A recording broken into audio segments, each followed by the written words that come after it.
کتنا جانے سار غلام ہے. حضرت عمر رضی اللہ عنہ کے دور میں، آپ کے دور میں، آپ کی زندگی میں نبی کریم علیہ السلام کی ایک مرتبہ بےادبی یوں ہوئی. ایک بشر نامی منافق ہے، اس نے میرے نبی سے فیصلہ کروایا نبی کی عدالت میں.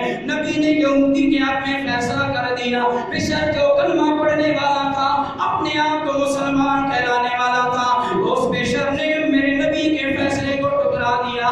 باہر نکلا، کہنے لگا اے یہودی، مجھے اپنے نبی کا فیصلہ منظور نہیں ہے. یہودی حیران ہوا، یار کلمہ نبی کا پڑھتا ہے اور کہتا ہے نبی کا فیصلہ منظور نہیں، کس کا فیصلہ تو مانے گا؟ بشر منافق جو کلمہ پڑھنے والا مسلمان تھا کہنے لگا چلو عمر سے فیصلہ کرواتے ہیں. حضرت عمر کی بارگاہ میں پیش ہو جاتے ہیں. ادھر بشر جاتا ہے، یہودی بھی چلا جاتا ہے، کہتا ہے مجھے منظور ہے. حضرت عمر کے گھر میں پہنچے، دروازے پر دستک دی. عمر رضی اللہ عنہ باہر تشریف لائے. فرمایا کیا بات ہے؟ دیکھا ہے کہ یہودی کھڑا ہے، کرا وہ بشر مسلمان کھڑا ہے، جو بظاہر کلمہ پڑھنے والا تھا اندر سے منافق تھا، گندا پلید انسان تھا، کلمہ کو پڑھنے والا تھا. میں نے کہا کیا بات ہے کیوں آئے ہو؟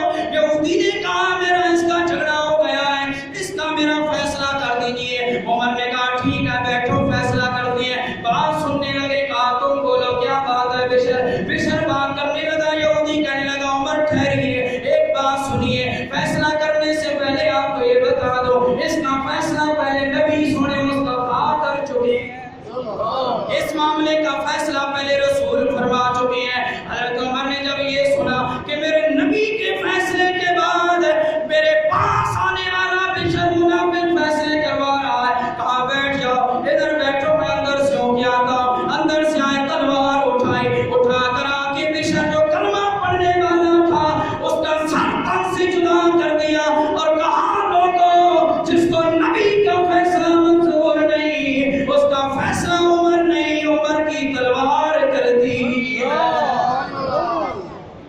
آج ممتاز قادری والے مسئلے کو اور اس مسئلے کو کمپیریزن کرو. جو حکمران اور جو لبرل طبقہ ہمیں فلسفے سناتا ہے کہ مولویوں کو کیا پتا، وہ یہ فیصلہ کرے ممتاز قادری والا اور حضرت عمر رضی اللہ تعالیٰ عنہ والا فیصلہ. نبی کے دور میں حضرت عمر نے تلوار اٹھائی، منافق کا سر تن سے جدا کر دیا اور نبی سے پوچھا تک نہیں کہ یا رسول اللہ اس نے بے ادبی کی ہے، کیا اس کو قتل کر دوں؟ نہیں، عمر نے پہلے قتل کیا. پھر معاملہ لوگوں نے پہنچایا حضور کی بارگاہ میں.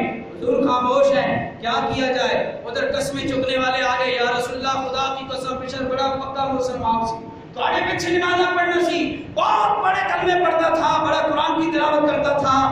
جس طرح آج کہا جاتا ہے جی فلاں قرآن کی تلاوت کرتے ہیں، بڑی تکلیف، بڑے معاملات ہوتے ہیں.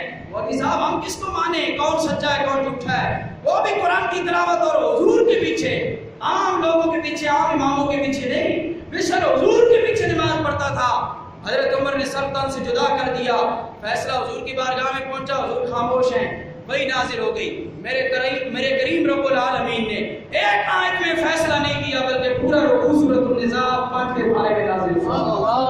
پورا رکوع نازل کر کے بتا دیا سونیا عمر نے جو کیا ہے حق اور سچ کیا ہے.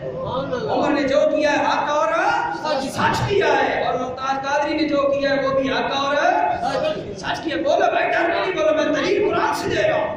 حضرت عمر رضی اللہ عنہ کی دلیل میرے کریم رب العالمین نے اپنے قرآن کو بنا دیا کہ عمر نے جو منافق کا سر تن سے جدا کیا ہے بالکل ٹھیک کیا ہے.